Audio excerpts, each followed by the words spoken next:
Gravando, senhor presidente. Muito obrigado. Bom dia a todos. Estamos iniciando a sessão de julgamento da terceira Câmara Julgadora do Tribunal de Impostos e Taxas do Estado de São Paulo. Hoje é dia 22 de maio de 2024. Sejam todos bem-vindos. Hoje teremos uma sustentação oral no processo da Canex. O patrono, o doutor Eduardo, já está aqui. Muito bom dia mais uma vez, doutor Eduardo. E basta um resumo da acusação, doutor? Abre mão do relatório? Sim, abro mão, sim. Doutor Amaro, por favor, o resumo da acusação. Só um minutinho. Então, é uma infração que é relativa à documentação fiscal na entrega, remessa, transporte, recebimento, estocagem ou depósito de mercadorias, ou ainda o que couber na prestação de serviço. Então, remeteu no período de janeiro a março de 2019 mercadorias no valor de X a destinatário diverso do indicado no documento fiscal situado neste estado, uma vez que o destinatário, à época da emissão das notas fiscais, encontrava-se em situação irregular perante o cadastro de contribuinte do ICMS. Essa é a acusação. Muito obrigado, doutora Mara. Doutor Eduardo, fique à vontade. Bom dia, doutor Belmar. Bom dia, doutora Mara, doutor Alexandre, doutor Paulo, doutora Luciana também. Enfim, o caso, né,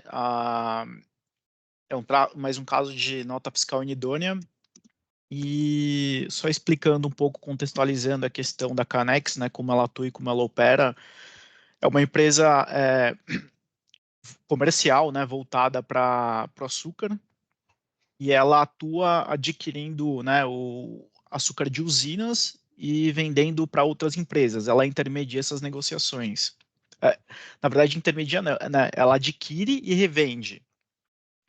E é muito comum... Doutora, tudo bem? Estão me ouvindo, doutor? Sim, normal. Okay. E o que acontece?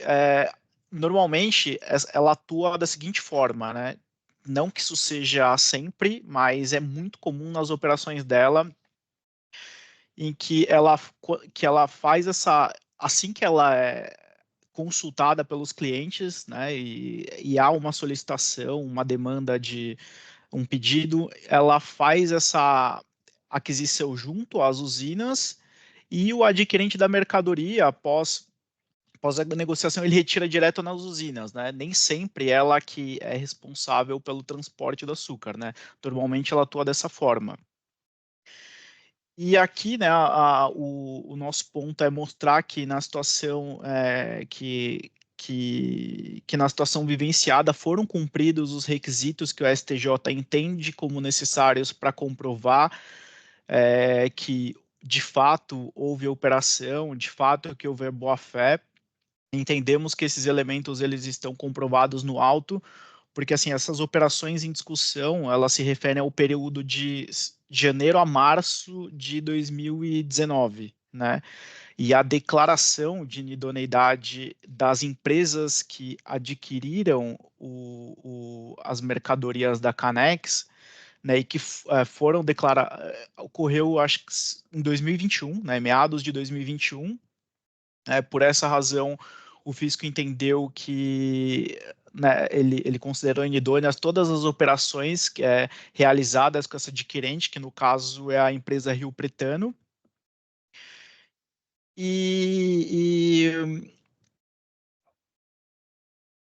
Mas o ponto é que assim, a Canex ela tomou, né, todos os cuidados antes de realizar as operações, de certificar da situação da Rio Pretano, e também todas as operações estão escrituradas devidamente, tem comprovantes de pagamento.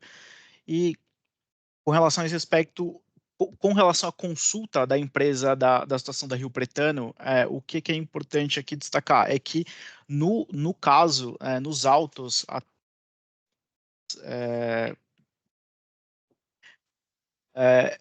os documentos 1 e 2 do recurso voluntário, eles mostram todas as consultas que a empresa, que a Canex, ela fez junto ao CADESP e à JUSCESP da situação da Rio Pretano no período das operações. Ela teve esse cuidado, isso está nos autos, são os documentos 1 e 2 do recurso voluntário. Eu prefiro aqui até mencionar os documentos do recurso voluntário, porque foi o momento em que nós assumimos a defesa da empresa, né? Tem algumas coisas, esses documentos foram apresentados também na impugnação, mas entendo que estão de uma forma melhor organizada por nós, né, a partir do recurso voluntário, então eu faço referência aos documentos juntados no recurso. E também houve o pagamento do ICMS, esse é um fato que foi devidamente reconhecido pela decisão de primeira instância, nas folhas 580 dos autos, que é a página da decisão justamente onde a primeira instância reconhece que o ICMS foi devidamente pago, tanto que a defesa foi julgada parcialmente procedente e a autuação, e esse item foi excluído, né, da autuação, foi cancelado, né, foi reconhecido que o ICMS foi devidamente pago. Também no documento 4 do recurso voluntário, aos comprovantes de recebimento dos valores, né, de fato a Rio Pretano pagou pelo açúcar em que a Canex ela adquiria junto às usinas, e há uma correlação entre os pedidos, né, os pedidos de açúcar feitos pela Rio Pretano, a Canex, eles correspondem aos valores em que a Canex, aos valores e as quantidades de açúcar que a Canex adquiria junto às usinas. Há também, e aqui, o que é um ponto relevante, e isso me chamou a atenção na decisão de primeira instância, é que o julgador ele entendeu que aparentemente não teriam sido devidamente comprovadas as negociações, né, em relação à aquisição do açúcar. Só que tem um detalhe que eu acho que não foi devidamente analisado, e até que eu comentei assim logo de início, é que muitas dessas negociações elas eram intermediadas, né? Apesar de a Canex ela adquirir o açúcar das usinas para posterior revenda, muitas vezes não eram só três elementos nessa negociação, existia um quarto. Né? O que acontecia? O adquirente do açúcar entrava em contato com o intermediário, né? E ele sim fazia essa solicitação de açúcar para a Canex. E a Canex, por sua vez, adquiriu o açúcar das usinas. Então, muitas dessas negociações, elas foram teria esse quarto elemento. Ela teve essa intermediação. E até pela velocidade, pelo tipo do negócio, pela celeridade, há um certo grau de informalidade. Então, algumas dessas negociações eram intermediadas por e-mail de uma forma mais célere, algumas com maior, menor grau de informalidade, mas há elementos, né? Tem alguns documentos, nós juntamos algumas dessas solicitações no recurso voluntário, e esse é o documento 5, inclusive, né, do recurso voluntário, que comprova essas intermediações. E outro ponto da defesa que chamou a atenção é que o julgador ele entendeu que não há uma devida comprovação dos pagamentos, não há uma relação, no ponto de vista dele, há uma divergência de datas dos pagamentos em relação às aquisições do açúcar, né, em relação às operações. Mas até comprovamos, né, que com os documentos do recurso voluntário, que algumas desses pagamentos, eles eram feitos de maneira parcelada, por exemplo. Então, houve, então, um exemplo aqui, uma aquisição de açúcar no valor de 1.200.000. Num primeiro, ocorridas em janeiro de 2019, num primeiro momento, no mês subsequente à aquisição de fevereiro, por exemplo, houve o pagamento de uma primeira parcela. No mês de março, houve o pagamento da parcela restante, mas a junção desses dois comprovantes correspondem ao valor do açúcar, né, do valor da operação e o valor da aquisição do açúcar. Então, há essa relação. Isso nós juntamos. Todos os comprovantes, eles conseguem fazer esse vínculo e bater exatamente com o valor das operações.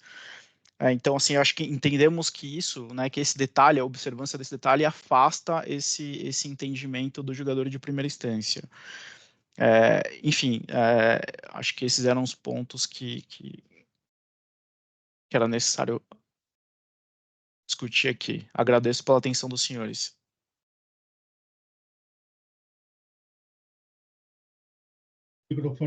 Meu microfone estava desabilitado, desculpe.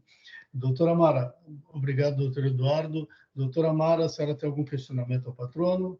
Não. Não, muito obrigado. Representação fiscal, doutora Luciana? Não. Muito obrigado. Doutor Alexandre? Também não. Muito obrigado. Doutor Paulo? Também não, presidente. Muito obrigado. Eu também não tenho. Doutora Mara, vamos ao voto, por favor? Sim. Preliminarmente, o recorrente alega que o auto é nulo porque o julgador de primeira instância não poderia ter recapitulado a infração, dado que o autor do feito se utiliza de artigo que não corresponde ao relato da infração. Por mais que entenda que esse fato pode prejudicar ou cercear a defesa do recorrente, o artigo 13 permite que a recapitulação tanto da penalidade como da própria... permite a recapitulação tanto da penalidade como da própria infração. No caso, a recapitulação da infração não causou qualquer prejuízo ao recorrente, dado que conseguiu se defender validamente, mas o imposto não está sendo exigido, dado que foi pago, tendo sido este ponto objeto, inclusive, do recurso de ofício que será julgado ao final. Assim sendo, uma vez que a penalidade devida não foi recapitulada e conduz à descrição da infração, e que não houve qualquer prejuízo à defesa do recorrente, tendo-lhe sido franqueado novo prazo para o pagamento do AIN, não encontra nulidade alegada. Quanto ao mérito, ainda que se alegue que a súmula 509 do STJ se aplicaria apenas aos casos de creditamento indevido, o fato é que a Câmara Superior deste egrégio tribunal tem aceito a sua extensão para a comprovação da boa-fé do contribuinte também nos casos em que se vendeu mercadoria a terceiros que vieram a ser declarados posteriormente inidôneos. No caso em tela, embora a representação fiscal traga elementos complementares de falta de atendimento de todas as condições para que se possa dizer que o contribuinte estava de boa fé, deixo de analisá-las por hora, porque, para mim, a demonstração de que a efetividade das operações ocorreram demonstra principalmente pelos pagamentos das operações feitas pelo destinatário das mercadorias junto ao seu fornecedor. E pela prova trazida aos autos, tal requisito está incompleto. O recorrente, rebatendo as alegações do fisco de que os pagamentos não corresponderiam às notas fiscais emitidas por serem as datas anteriores à emissão daqueles, alega que o próprio fiscal atuante não se surge quanto aos pagamentos realizados, mas apenas discute que os remetentes não foram aqueles que constam das notas fiscais emitidas, uma vez que o destinatário constante nos documentos foi declarado inidôneo. Por outro lado, o recorrente apresenta dois comprovantes de transação bancárias, onde teria recebido, através desses únicos pagamentos, a totalidade de todas as notas fiscais emitidas. Um dos documentos não consta o nome do depositante, mas apenas a conta de origem, que, pelo número, constata-se ser a mesma conta do outro documento que possui a identificação do nome do depositante. Ainda não há nos autos comprovação dos extratos bancários de que o referido depósito realmente ingressou na conta do recorrente e não foi devido por qualquer outro motivo. Enfim, em meu sentir, pairam dúvidas ainda sobre os pagamentos e a liquidação das notas fiscais emitidas por ele. Assim sendo, converto o presente feito em diligência para que o recorrente providencie a relação das notas fiscais que corresponde a cada um dos pagamentos realizados pelo seu destinatário ao recorrente. Substituição do comprovante ou declaração do banco de que o pagamento e depósito da referida quantia foi feita pelo destinatário idôneo ao recorrente. Apresentação dos extratos bancários que comprovem os depósitos dos valores consignados nos comprovantes bancários. Tratativas com a Copersucar estabeleçam condições de venda e ordem, fazendo toda a correlação das notas fiscais que foram emitidas pela Copersucar com as notas fiscais de venda com as notas fiscais de venda para o cliente da recorrente, declarado inidôneo, de forma a fechar as operações correlacionando a estas notas o documento de pagamento e o extrato comprovando o depósito do valor nele consignado pela própria empresa declarada inidônea, a fim de que haja uma perfeita demonstração de que tudo foi pago e de que todas as notas emitidas foram retiradas pela destinatária inidônea diretamente na Copersucar. Embora vários documentos tenham sido anexados aos autos pelo recorrente, este deverá correlacioná-los novamente e trazer uma planilha atualizada para cada operação, como solicitado na diligência acima determinada, para que se possa verificar se de fato todas as operações foram realizadas na modalidade de venda à ordem, se todas elas foram realizadas com a Copersucar e o destinatário declarado inidôneo, e se os pagamentos foram, de fato, recebidos pelo recorrente diretamente em sua conta corrente e feitos pelo destinatário declarado inidôneo. Cumprida a diligência, deverão os autos ser remetidos à dota representação fiscal para que se manifeste sobre ela, para que, posteriormente, os autos retornem para julgamento. É como voto. Eu só tenho uma dúvida, agora que eu estou lendo, se não tinha que mandar para o autor do feito primeiro. Não há necessidade. Na verdade, não precisa nem pedir para representação, porque no retorno da diligência, automaticamente o sistema ele faz uma notificação para as partes. Na verdade, a representação, sempre que vai ser oportunizada a juntada de novos documentos, a gente pede pela conversão para o autor do feito, já que se os documentos tivessem sido juntados oportunamente junto com a defesa, o autor teria se manifestado sobre eles.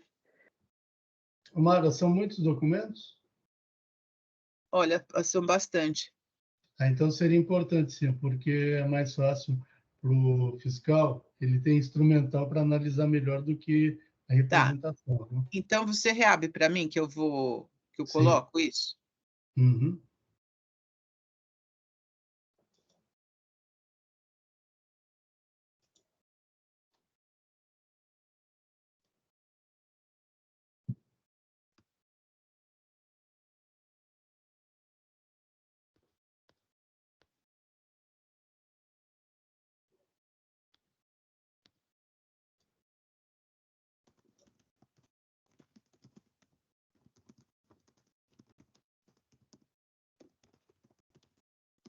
Eu pus inicialmente o autor do feito, posteriormente a dota representação.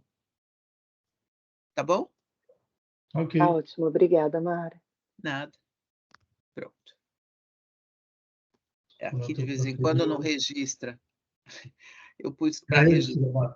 Já? Então tá. Já. Porque para mim não aparece aqui. Perfeito, sem problema. Aliás, travou. Sem problema. Bom, muito bem. Em discussão, representação fiscal. Doutora Luciana? Não, estou de acordo, Beba. Obrigada. Obrigado. Doutor Alexandre? Acompanha a relatora. Muito obrigado. Doutor Paulo? Também acompanho a relatora, presidente. Muito obrigado. Eu também acompanho. Encerrando os debates. Quórum.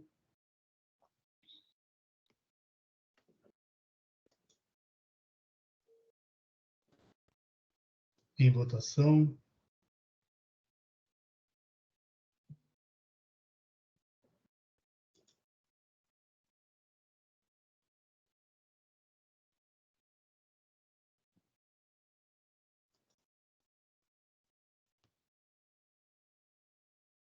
Doutor Paulo.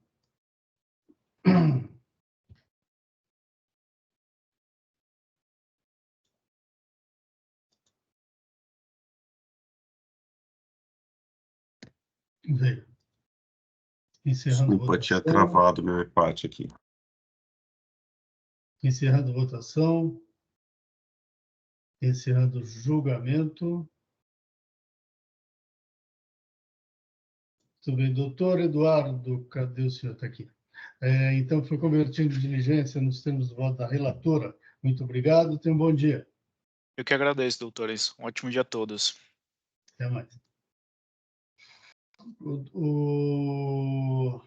Tem um processo relatado pelo doutor Alexandre, que é comprehense do Brasil. Eu já pedi o voto, então ele já sai da pauta. O meu voto também estou retirando. Eu devo pautar para a próxima sessão já. Ok? Doutor Paulo Maceta, equipa. Isso. Não tem sustentação oral, né? Não. Então vamos lá. Bem, vai ter um bebê dando um chorinho aqui no fundo, mas vamos nessa. O AIM tem 3 infrações, que é deixar de escriturar, notas fiscais de entrada, deixar de pagar o ICMS, apurado por levantamento fiscal, pelo não registro das notas fiscais do item anterior, deixar de pagar o ICMS referente a operações com pagamento previsto no artigo 426-A do RICMES.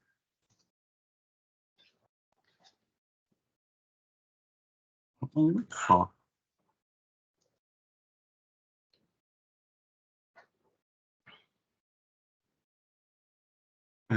Faltou aqui, um segundo só. No meu voto, eu esqueci de colocar a última infração. Eu estou fazendo isso. E a última infração é deixar de pagar o ICMS. Você quer 5 minutos? Me dá 1 minuto, não precisa de 5, não.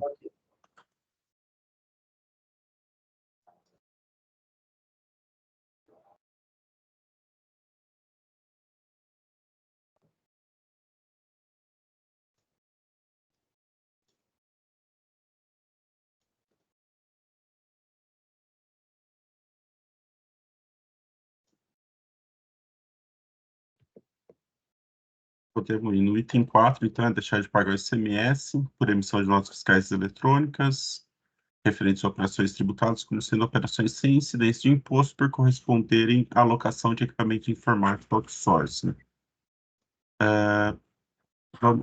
Teve um julgamento de primeira instância, a autuada apresentou que julgou parcialmente procedente a interpondo recurso de ofício e tem o recurso ordinário a ser julgado.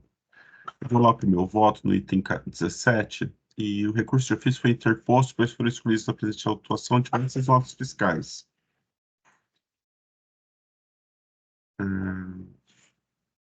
Certo é que as notas fiscais, tais e tais, cumpriram o exigido no artigo 453 do RICMES e, portanto, a comprovação da recusa feita de forma legal e devem ser excluídas da exigência. As demais notas fiscais excluídas do item 1 e 2, apesar de não cumprirem o exigido no item 453 do RICMES, a apresentação de notas fiscais de entrada nos fornecedores, nas quais consta o número da nota fiscal recusada, comprovando que as mercadorias foram recusadas e retornaram ao fornecedor, que faz com que exista justificativa para a não escrituração de tais documentos. E em relação à infração do item 4, que consiste na falta de pagamento imposto por emissão de nota fiscal, como se fosse de locação de equipamento, foram retiradas diversas notas fiscais da autuação e, pelas provas do autos, ficaram demonstrados que as operações amparadas por essas notas fiscais retiradas não têm natureza de locação de equipamento, mas sim de simples remessa de mercadoria vendida em momento anterior. Aqui eu copio até um longo trecho do julgamento de primeira instância, em que ele detalha, nota a nota, qual é que é de simples remessa, qual era a mercadoria, qual foi. Então, ele detalha nota a nota, para não entrar, eu transcrevi. Assim, apesar do uso inapropriado dos códigos CFLP 59496949, a quantidade e os valores da mercadoria são idênticas às notas de venda e de remessa, sendo que nas notas de venda há destaque do recolhimento do ICMS por substituição tributária, sendo autuada a substituída, e nas notas simples remessa a indicação do número da nota fiscal de venda correspondente. Dessa forma, não deve ser provido o recurso de ofício. Eu passo para o recurso ordinário. Nele, a autuada repete a argumentação trazida na defesa, sem fazer contraposição à decisão da primeira instância. E aqui eu vou dar uma boa resumida, porque tem diversas alegações que já foram até excluídas da autuação, né, na primeira instância, ou que não fazem sentido serem analisadas. E eu vou passar rapidamente aqui. Em relação aos itens 1 e 2, a autuada alega a ocorrência de diversas situações. Temos que houve notas fiscais já retiradas do item 1 e 2. As demais notas fiscais supostamente recusadas não apresentam os elementos exigidos pelo artigo 453 do RICMES, nem outras provas cabais de que a mercadoria foi recusada. Cabe destacar que há anotações de recusa em várias notas fiscais, porém não cumpre os requisitos e não possui outros meios válidos de comprovação da recusa, da ocorrência da recusa. A autuada informa no recurso ordinário que as notas fiscais foram escrituradas no SPED, conforme comprovação em anexo, porém o recurso ordinário não traz anexos. Já o anexo apresentado na defesa, referente à escrituração do SPED, trata de escrituração em papel e não faz prova da escrituração no SPED. E ainda foi informado pelo auditor fiscal autuante que tal documento é divergente com a escrituração digital da autuada. A alegação de desconhecimento da autuada das notas fiscais não prospera, pois as notas fiscais digitais possuem chave válida. Alega autuada que algumas notas fiscais teriam sido emitidas para substituição de componentes das máquinas de contratos de outsourcing.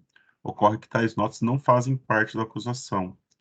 As demais alegações da autuada atribuem as notas fiscais indicadas no demonstrativo 1, mesmo que feitas de forma genérica, não são relacionadas ao citado demonstrativo.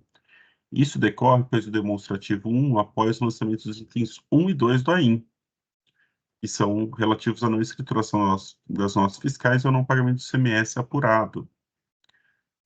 Assim, as alegações a seguir não podem ser analisadas no demonstrativo 1 e dos itens 1 e 2 do AIM. Daí eu escrevo aqui as alegações da autuada que não podem ser analisadas frente a esse demonstrativo.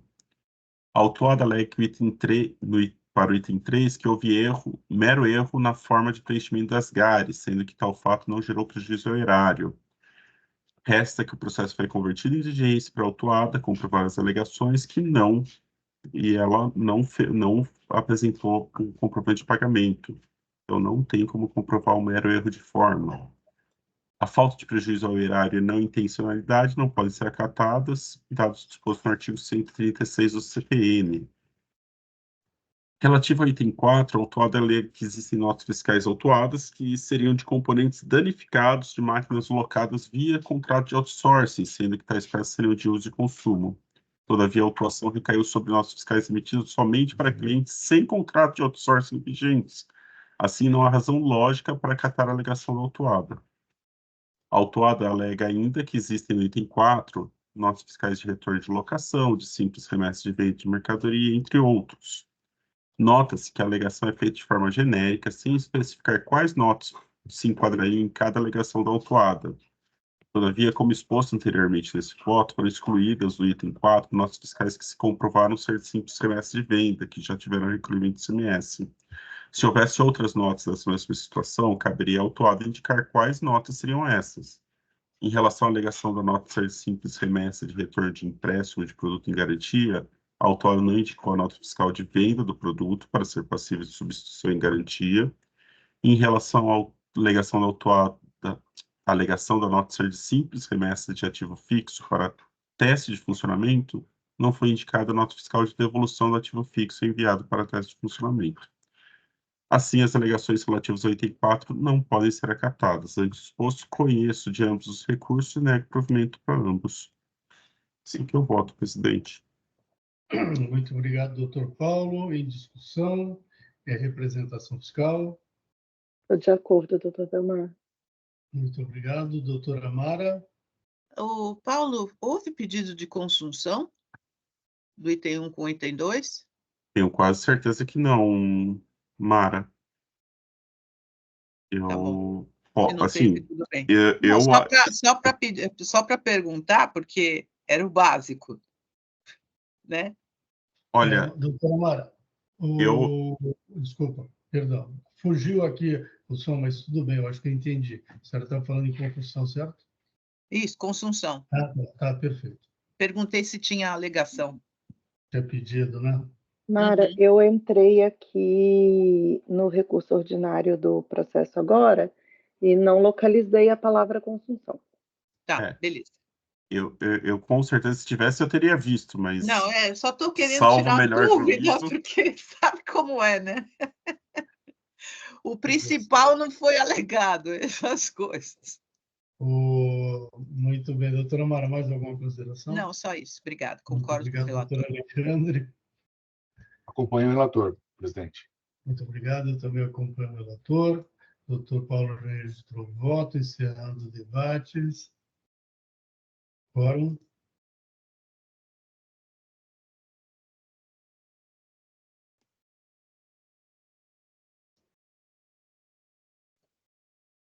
Em votação.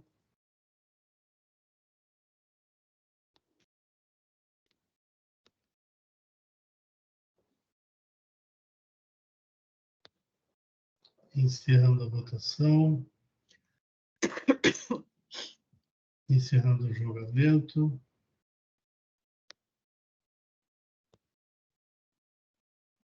Com isso, concluímos a pauta de hoje. Estamos encerrando a sessão de julgamento da terceira Câmara Julgadora do Tribunal de Impostos e Taxas do Estado de São Paulo.